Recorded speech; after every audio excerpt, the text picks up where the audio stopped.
White Beam, to me, is a very intriguing upset possibility. She should be 4, 5, 6 to 1.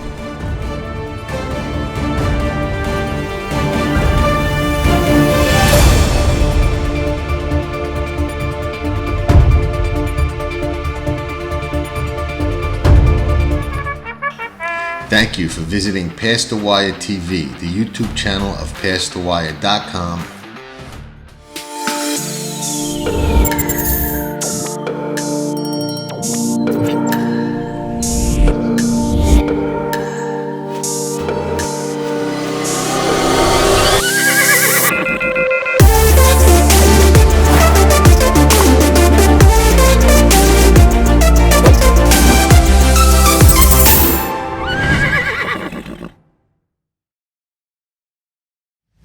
Tracking trips with Pick 6 King Jonathan Stettin.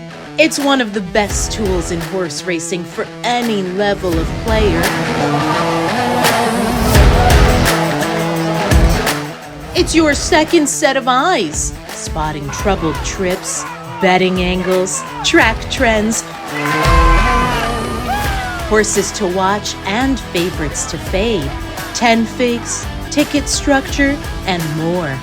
At Tracking Trips, you're a friend with benefits. Not a member? You must hate winning money. Join Tracking Trips now. Visit PastTheWire.com and we'll see you in the winner's circle. Remember, nobody does it better. Frankie Dettori. Ciao, Frankie. Tutto a posto. Tutto a posto. Yes, that's a good start. So you haven't lost your Italian. Frankie Dettori, legend, world-class jockey, one of the best ever to sit in the saddle, ambassador to the sport of kings. Meet Frankie during his fanfare like never before, only on Past the Wire TV.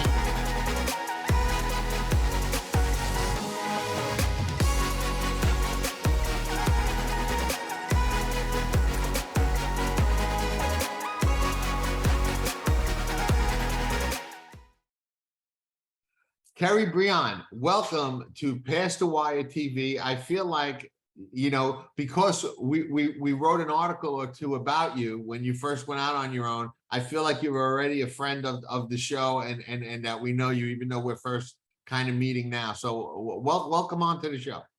Thanks for having me. No, absolutely our pleasure. You come from a very interesting horse racing background and have quite a bit of experience leading up to going on your own with a very remarkable trainer. But before we get to that, we're also here to talk about a little bit of a controversial subject that we'll get to. You were on the unfortunate receiving end of one of the recent non-disqualification or DQ calls, as I like to call them, up at Saratoga, where this meet has had its fair share of inquiries, objections, non-calls, calls, whatever you want to call it, and an ongoing issue with consistency. Yeah, no, definitely. I think it's definitely turned into an issue, not just with my situation, but I think there's been a lot of questionable calls, since then as well in the last week, which is. I agree. And we can talk about those. But first, let's get everybody who doesn't know you to know a little bit about you. How did you get into horse racing? I do not come from a horse background. My parents are not horse related at all. I started working for Ronnie and Betsy Houghton of Sylmar Farm when I was like 10. I grew up down the road from them. I worked for them for about 10 years, learned to gallop racehorses, and kind of knew that's what I wanted to do. Long story short, went to college on a pole vaulting scholarship, actually. Okay. Came home. I didn't finish school at IUP. I finished school at Westchester University, and my good friend Mel Williams at the time was working for Jonathan Shepard, and they needed riders. And she said, "Why don't you come get on a few for us?" And it kind of all escalated from there. I had the privilege of working for Jonathan Shepard the last 11 years of his career, and when he retired, I ended up going out on my own. I was in Ireland at the time, actually, with 6 horses. So it was a little bit of a tricky time, but I went out on my own over there and then came back to the States shortly after that, when COVID was starting to get a bit better. And yeah, this is my 3rd year training. I have an Eclipse Award. It's it's been pretty mad. Yeah, working for Jonathan Shepherd had to be a unique experience. He was pretty much a Saratoga legend, but not on the flat, on the steeplechase. And people don't realize he was a great trainer. I always thought is a great trainer, and it really doesn't matter whether it's steeplechase or on the flats. But I think he's got the record of the most years in a row with the win at Saratoga. I don't even know how many it is, but it's a ridiculous number. 50, yeah, 50 something, I think. Yeah, no, he was unreal. I mean, he is one of the only guys to be in the Hall of Fame for both jumping and flat racing. And I started around the time of Informed Decision and Forever Together, both Breeders' Cup winners, Eclipse Award winners. He was just phenomenal, not just over jumps, but he was incredible on the flat, especially with the long distance grass horses. So, I was lucky enough to have a barn full of pretty nice horses that I had picked out to start training with when I first started. Obviously, the Mean Queen being one of them, who got me the Eclipse Award. Now I'm really trying hard to branch out into the flat game and be noticed for that. I mean, I've noticed for the jump world. I don't think that'll change, but I would really like to, branch out and be known kind of like Jonathan was. I can train flat horses as well as jumpers. So right, and well, learning from him, I don't think that's going to be a problem. Your success with the jumps right away speaks to your ability to do that. And you had some success in Ireland when you were there. I remember when we were following you initially. So you did come out of the gate running, so to speak. Yeah, no, it was, like I said, I was fortunate to have really supportive owners that stayed with me and, the horses to back me up, which was great. I became the first American trainer to win a hurdle race and a bumper, which is a flat race for money in the jump circuit in Ireland. So that's pretty cool. I have that on my resume, and, came back here and hit the ground running. And I've had flat horses this whole time, but it hasn't been until the past year, really. I have a bunch of nice 2-year-olds and, we're getting going on the flat. So, my big goal was to win at least one flat race in Saratoga this summer. So hopefully we can get that done. We almost did it the other day. Right. I was going to say, but for a strange decision that we'll talk about, you would have already had that. Although I got to say, making a positive out of a negative, it's better to win your first one actually crossing the wire first than getting it up. I always look at like Flavien Prat, and Florent Giroux, I think, was on Mandaloun. They're both Derby winners technically, but I think if you asked them both and they were here with us now, hey, would you rather win by getting home first or getting put up? I think we know the answer. Yeah, no, for sure. It'll come. I mean, I'm not losing sleep over the decision still. We've moved on, but there are a lot of people that did lose sleep over that decision. Yeah. I mean, it was a tough one to swallow just because, you know, you're there and the excitement and everything, but, you know, life goes on and that's racing. It's not going to be the first or the last time, but just hopefully, you know, things get to be a bit more consistent up there. Now, maybe what would be interesting is if you could walk us through that experience from a trainer's perspective. You watch a race, okay? How do you as a trainer find out that there is an inquiry, that it involves your horse, and what are you aware of, and what kind of conversation do you have with your rider? I know you're friends with Jose. Is there any conversation? Is it unethical for you to ask him what happened while everybody's waiting for the decision? I mean, on TV, we see you all standing there, waiting to see who's going to get unsaddled the same way we are. And the game has changed, and we'll talk about that. It used to be that we all kind of had a pretty good idea what was going to happen.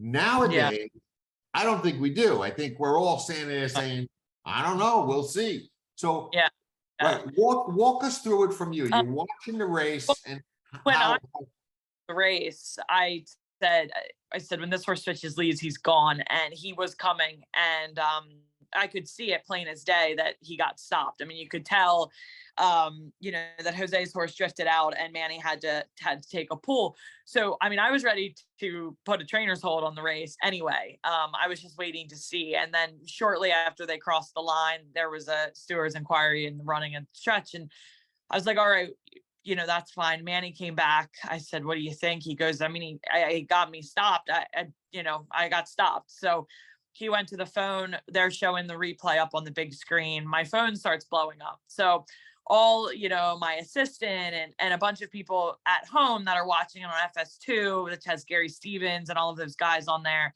they're saying there is absolutely no way this horse stays up. They're coming down, so everybody starts texting me, you're getting put up.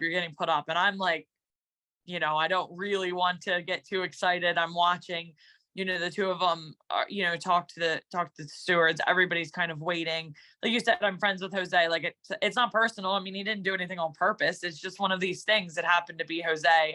I know some people get really wound up over the Ortiz brothers, or it's Linda Rice, or it's this or that. I don't play that card really. I mean, you can have your own thoughts, but in that moment, it's just one of those things. And I mean, it went on for what seemed like forever. it was in comparison with the Jim Dandy, it was awfully long, but go ahead. Yeah. And you have a group of new owners into the flat racing world standing there. They all made the trip up. You're like, it's a lot all there at once. And it seemed like it took forever. And then when it stopped blinking inquiry, it just said unofficial with no change. I knew. And I was probably really pissed off, like more than my owners. Like they didn't really get angry until they kind of came down to earth and realized exactly what had happened and watched the replay back. Right. I'm really annoyed because there's a lot more that goes into this than just that one decision. I mean, yes, it would have been my first flat winner in Saratoga, which would have been great in itself, but it's a first time starter, 20-1 shot. I like the horse. Now you have the decision of running him back for a tag or not. There's so much more that goes into everything. And like, is he okay? Does he come out of the race all right? I mean, horses are it's such a hard game anyway. So, when there's so much inconsistency, like you said, I mean, before you kind of always had an idea. Now I feel like it's like throwing darts. Is this a legit question? And obviously, you're a horse trainer. I'm not, so maybe it's a silly question, but I think a concern could also be with a first-time starter or an inexperienced horse. When something like that happens coming to the wire, is that something that can affect that horse next time out because they remember last time coming to the wire, something happened and yeah, maybe they pull themselves up, or maybe they don't really exert themselves? Well, for sure. I mean, it can, just horses being crowded and getting bumped into, like, it's never a good thing, right? I mean, and luckily it didn't end with something worse. I mean, luckily Manny was able to get out of there before it ended up in clipping heels and falling down at the wire. It could have been so much worse. But no, I mean, none of it's great, right? And like I said, it's not that I think Jose did that on purpose. I don't think he saw Manny coming and said, oh, I'm going to drift out 3 passes. It's just racing. It happens. Right. And there's a big difference. What a lot of people don't understand, and you see it on social media. They talk about race riding and herding and moving over. Riders do race ride, okay? And they will drift out a little or drift in a little to try and intimidate or discourage another horse from passing them.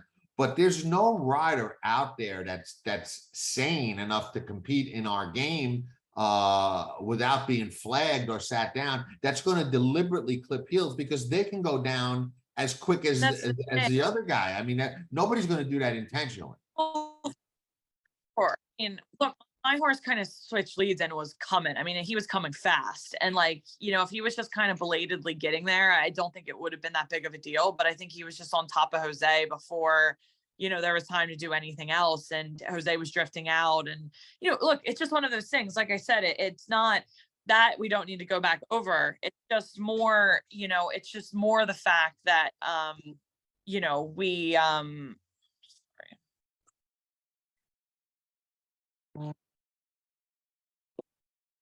sorry, my phone. There we go. Sorry. Yeah, just it's more the fact that the inconsistency. So that happened, and then the next day something happened that could have been argued was maybe not as bad, maybe as bad. I don't know, but they were taken down. So it's just, and obviously the Jim Dandy and whatever. It's just there's no consistency. Whatever your opinion is.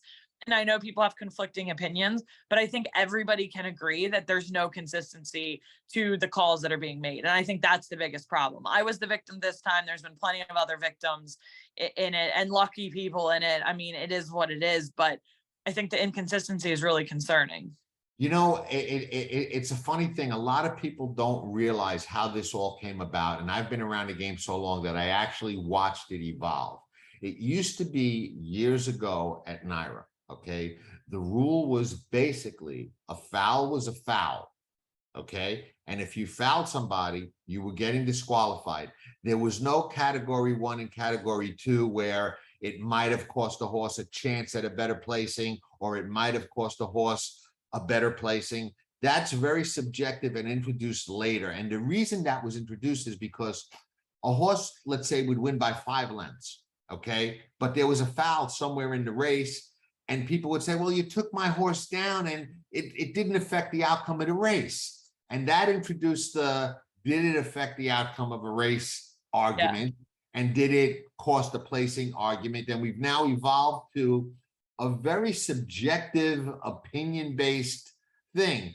And like you said, we can kind of all agree whether or not a foul occurred. I think what we can agree on, and what will always be a debatable point, is, did it cost a horse a better placing, a chance at a better placing, or affect the outcome? And that's very, very hard to say with any definitive. Yep. Now, in some cases, it looks obvious to me. Yeah, it did. I could argue that the bump between Forte and Saudi Crown or Saudi Prince, I forget his name, for the second wire. Saudi Crown coming at right at the wire. Okay, yeah. Up right at the wire, and him losing a bob that close clearly could have had an impact. The funny thing is that's not what most people are even talking about. Right, they're all talking about Angel, right, the other incident. And to me, the one that could have gotten him disqualified was the one at the wire. I agree completely, but it is funny because that's not even what you're hearing about. You're hearing about the race riding between him and Pratt. Really, I don't even know that they looked at that angle as a possibility. I really don't. Yeah. Now, when you, in your case, okay, when they put up the no chain, okay, you had seen the head on. What was your objective opinion? Did you think that your horse should have been put up based on your view? I thought he came straight, and ours did maybe drift in half a horse length, maybe, but I mean, he came 3 paths out right in front of us. Manny had to check. He was running. I think we were running right by him, to be honest. If I know my horse was a little green, but you can see it. I mean, I thought he was running right by him if that didn't happen. So yeah, I did think, and I'm a pretty, in those types of situations, I'm not a real optimist. I would be like, no chance. And I was pretty optimistic, looking at it. I was like, how do you not put us up? I mean, it seemed pretty obvious, but. Do you know what the stewards asked Manny, what he told them? And did they communicate anything about their decision to you at all? Nothing. Yeah, no. I mean, Manny, I could hear Manny over at the phone. I mean, he just said what happened, I mean, horse came out, he had to check, and if you watch, my horse did re-brake, he started to come on again after he got completely stopped. So I thought that too in itself shows he was running, but no, there was no explanation. Nothing. Even after the fact, you as the trainer, your owners are left completely in the dark, like the bettors are. And to be honest, I did think about going up to the stewards and just having a legitimate conversation, not being, whatever, and just asking honestly their opinion. But with the way things are right now, I also didn't want a target on my back. And I didn't want, it's a hard game. I didn't want to be that girl either. So, no, I mean, there's no real, I don't know why. I don't know what their reasoning was. It would be very interesting to hear, but I don't know. As a trainer, would you be in favor of, and I know they used to do this at NYRA, they used to publish the stewards' decisions and the reasoning. Sure. And they don't do that anymore. Yeah, and I don't know why not. I mean, all of this, all this HISA stuff, cracking down on trainers, doesn't matter if you're a quote unquote good trainer or a bad trainer. We're all under HISA and trying to adapt and get going with that. I mean, why aren't other powers that be held accountable for certain things? I mean, I don't see why, as we're all trying to, make the game better from our standpoints with the, the welfare of the horses and medications and all of that. I mean, then why aren't stewards being held accountable? How hard would it be just to write a very small little report on every incident that happens, whether you take them down or don't? Just anytime there's an inquiry, just explain your reasoning. I don't think that's crazy. I agree with you. And I'll take it a step further. Okay. Your owners came up for the race. Okay. We're in a sport where we know we have issues. Okay. There are two groups of people that put money into the game. Okay. Owners and bettors. Okay. Yep. Everybody else is really taking money out of the game. Okay. So you look at the owners and bettors, they are directly impacted by a decision like this. Okay. Your owners don't get the purse. They don't get the win. It's not encouraging for them to stay in the game, get more involved in the game. Bettors are left with no idea of what happened. People that were alive with your horse to close out a pick 4 or a pick 5 or a pick 3 could be a life-changing wager to them. Your horse was 20-1. Okay. How many people are alive with a, Keri Brion, first time starter that you actually liked in Saratoga at 20-1, right? So now I look at it this way. I look at, okay, they're asking people, the sport asks people to invest their money in racehorses.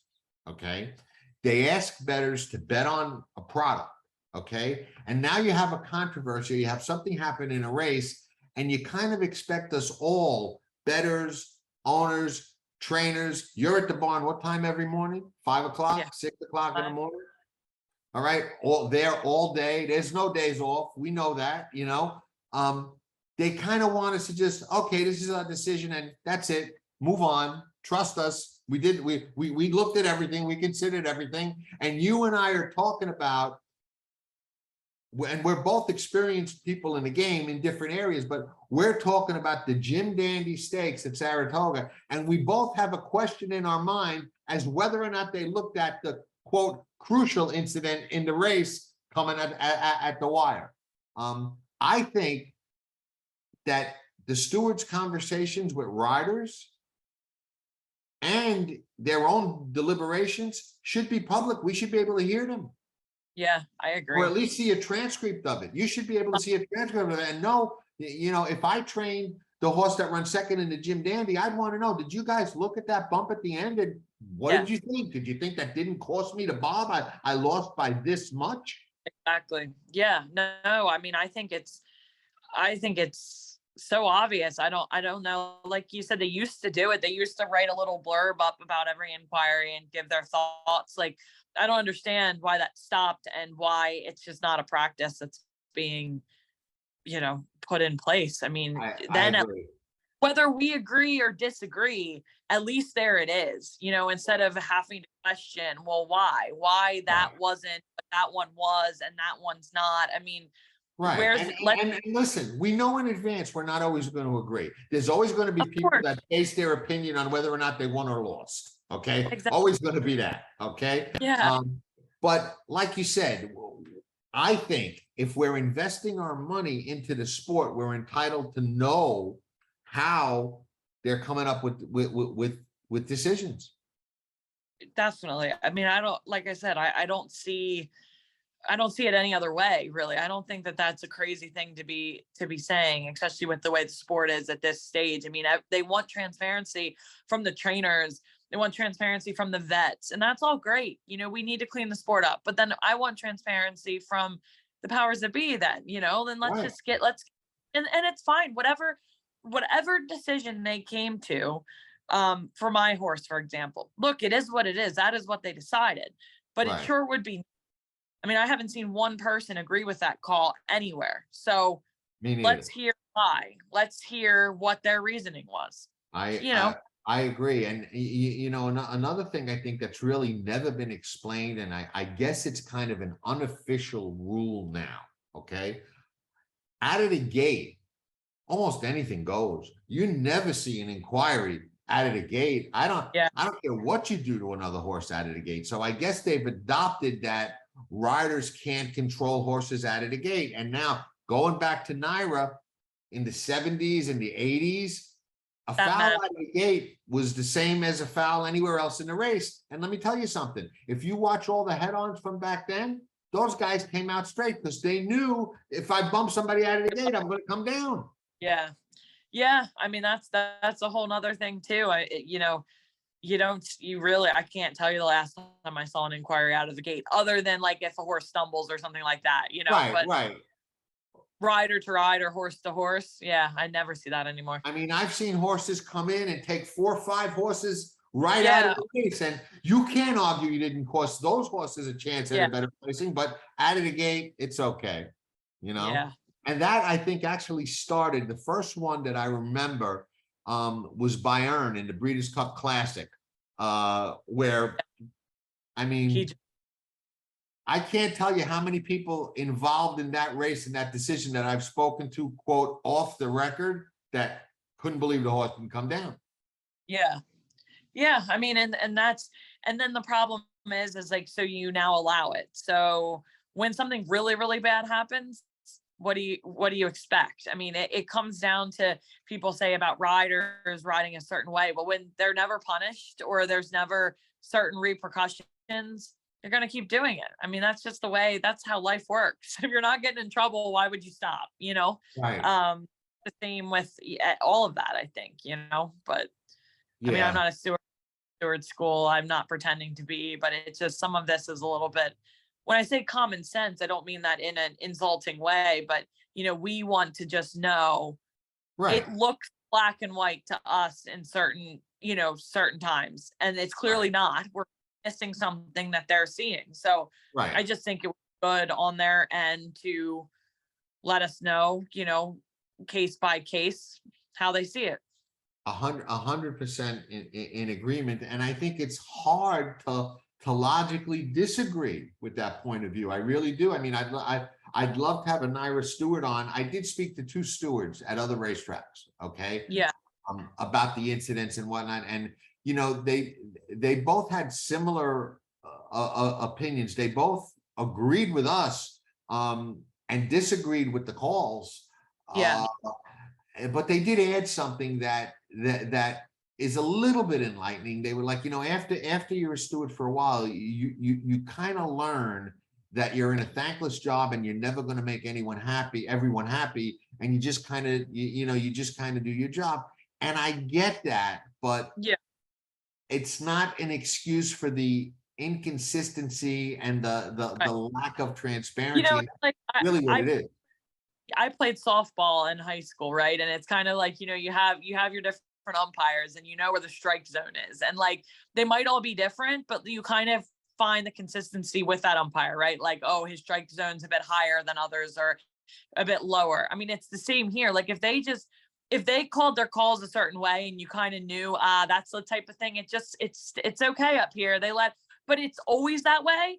Then you're like, okay, well, that's just what these stewards are like. It's like, but the problem is where one day this doesn't get taken down. And then the next day, the same thing happens and they do come down. That's, I think, where the biggest issue is. You know, it's like, if they just always call it, if they were just really lax and let a lot of things go out there, well, then, I mean, I'm not saying that that's the right call either, but at least then you're like, okay, well, they're just really lax. They let things go. It just doesn't make any sense. The day after your race, when they took the horse down, I commented on social media, and most people took my comment wrong because just happens on social media. But what I All had said was that there's no logical way that you cannot disqualify the horse yesterday and disqualify the horse today. You just Yeah. can't do that. And Yeah. I'm not saying either one was the right or wrong call. I'm not Right. saying that. You know what I mean? That's not my argument or my point. And everybody started jumping in saying, oh, well, this horse did that. And this, I'm like, no, that's not what I'm saying. Both should have been the same call, whether that be both be stayed up or both come down. Just Exactly. Yeah. Exactly. There was no way to break those two apart and make Yeah. one call on one and a different on another. And it just, the fact that it happened back to back that way. And then we had another one on Saturday where, you know, I'd like to think that our game is at the point where who you are and what your role in the game doesn't affect the steward decision. Okay. I'd like to think that. I hope so, but I But know. here's something that just blares out at me. Okay. And again, I'm not talking about the decision. You could argue about Forte coming down or not, but that inquiry went up and it was down in about 45 seconds. So quick. So Okay. quick. Yeah. You know, now, coincidentally, Mike Rapoli, who I like, who I've spoken to, has been on the show, you know, was quoted in an article a day or two or three before that, how he might get out of the game. Losing an owner like Mike would be devastating and most devastating for Naira. Okay. Yeah. And he quoted in the article, he's you know, or afterwards, I think on Twitter, he spends 20 million a year in a game. We don't want to lose somebody who spends $1 million a year in a game, let alone 20. How does that inquiry that involved 3 horses in a major stake on a muddy track Take 45 seconds when yours took about what felt like Made in 40 New York breds took about 10, 15 minutes to 5 minutes or whatever it was. Whatever it felt like a long time. It was inexplicable to me. I don't understand that as well. Yeah, I agree. I thought that was very strange because the And other it has one that nothing to do with the call. no, it's just the way it's just all. Oh yeah, I don't know. It's it is concerning though. Like something's got to give, whether that be them being more transparent or whatever. But it's it's not a good look at all. I agree. And when you have Hall of Fame riders, on national television, saying, "Oh, this horse has to be disqualified," and inexplicably it not being disqualified, and there's no explanation, and you have a general public that thinks our game is rigged anyway. Imagine someone who thinks our game is rigged anyway happened to put that show on for those 5 minutes. They're shutting it off and they're never going back. Yeah, I mean, there it So was. you know what? Horse racing is rigged. Yeah, there it is, right in front of you. No, I know. It's just it's a bit mind-blowing, really. So let's get away from that and wrap up with a positive. You're up at Saratoga. How many do you have up there right now? So I actually ship in weekly. Okay. I ship Fair Hill. I'm based at Fair okay. Stalls at Colonial, and I have stalls actually at Delaware Park. But we race a few a week. Obviously, I have ones in the jump race every week. This week I come back up with a horse in the novice stake and actually a horse for Steve Weston of Parkland Thoroughbreds on the flat on Friday. So fingers crossed. I think he's in with a chance. So maybe I'll be able to get that first winner for real this time. Yeah, no, let's hope so. And I'm pretty confident you'll get one. You'll get one this meet for sure. I used to have horses years and years ago, and I am tied for the highest win percentage at Saratoga with any other owner. I'm 1 for 1. I ran one filly on the Halo at Saratoga. She won, and I'm never running another one. So I'm retiring. The tied for the leading highest percentage owner with Mike Rapoli. Everybody else, I'm right up there. I'm 1 for 1. I'm undefeated at Saratoga. 100%. Yep. Yeah. Peter Walder trained her. I'm a Halo. Had to be in 1991 or I was 1992? born in 1991. Okay, so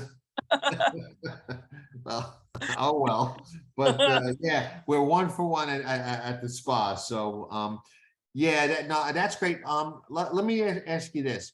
I'm a big fan, and it's similar. I love European racing. I love the racing in Ireland and in England and the UK, even in France.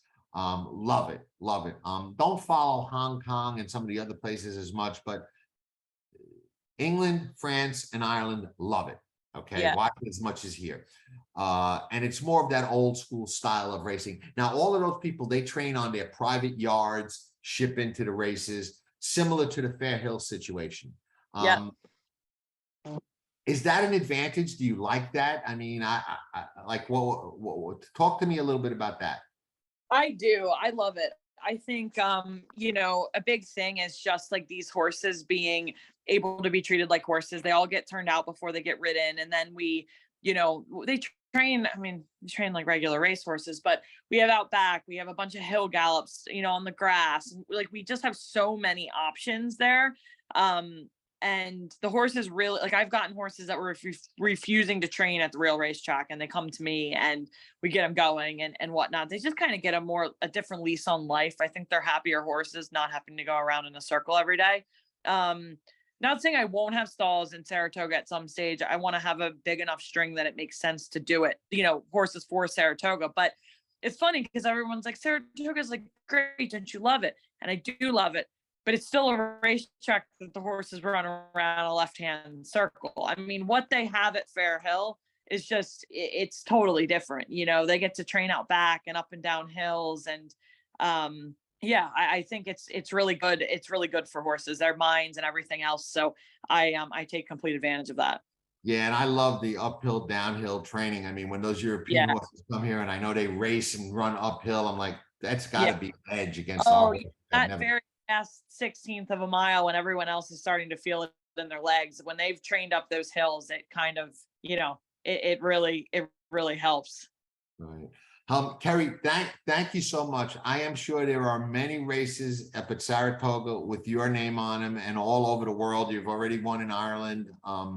Thank you so much for coming on the show. Thank you for talking frank about something that everybody is talking about and being directly involved in it. And everybody that's watching, this is Keri Brion. She is an up-and-coming trainer. If you're looking for an honest up-and-coming trainer to win some races for you, she's been around. She's learned from one of the masters, been around Breeders' Cup winners, probably has Breeders' Cup with her name on them as well. So, Keri, thank you so much for coming on the show and talking with us. Thank you again for having me. It was fun. All right, I'll shut off the recorder. We'll say goodbye off camera and we'll wrap it up.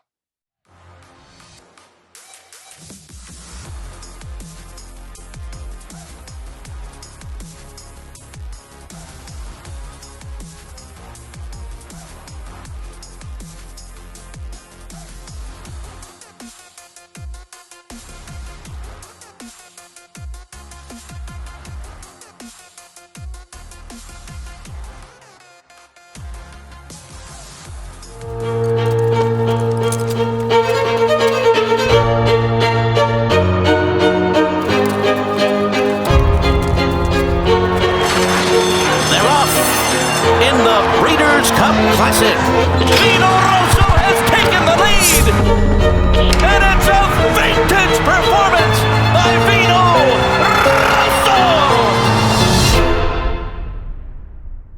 Hi everybody, Dan Oman here with some exciting news. DRF Formulator, the gold standard in past performance information, is now free, exclusively on DRF Bets. Join DRF Bets with the promo code WINNING, get a $250 first deposit match bonus, a $10 free bet, and free Formulator already uploaded to your account. Access Formulator's premium features, including sortable trainer stats, race replays, personalized trip notes, and lots more. Free Formulator, exclusively on DRF Bets. It is here, the big day, the day almost all of us in horse racing wait for, Breeders' Cup Saturday. It looks like we're going to see some really impressive races on Saturday. It starts with the filly and mare sprint. One of my stronger opinions on the card is Goodnight Olive to start things off. I think she gets a perfect trip. Good night, Olive. 6 in a row and a Breeders' Cup champion. We've got Modern Games going in the Turf Mile for Godolphin. The Godolphin and Aidan O'Brien horses we said on Past the Wire TV all week long on the backside. Those two contingents stuck out from all the rest. Modern Games looking for a big race from him. Modern Games storming down the center of the course. Modern Games, a 2-time Breeders' Cup winner. You bet he is. That is Rebels Romance, who in my humble opinion is one of Godolphin's better chances this year. Rebels Romance is a very, very good looking Godolphin horse that can absolutely win this race. Rebels Romance is a must use. Rebels Romance rolling on the outside. Warlock got it. Makes her bid down toward the inside. Rebels Romance down the center of the course. Has it close to home. Rebels Romance wins the turf over Stoney. We got Flightline that they're putting in the best ever category. There's no question that the race he ran in the Pacific Classic is one of the best races we've seen any racehorse run ever. It is Flightline. It is mind-tingling, jaw-dropping, awe-inspiring, Secretariat-like Breeders' Cup Classic win.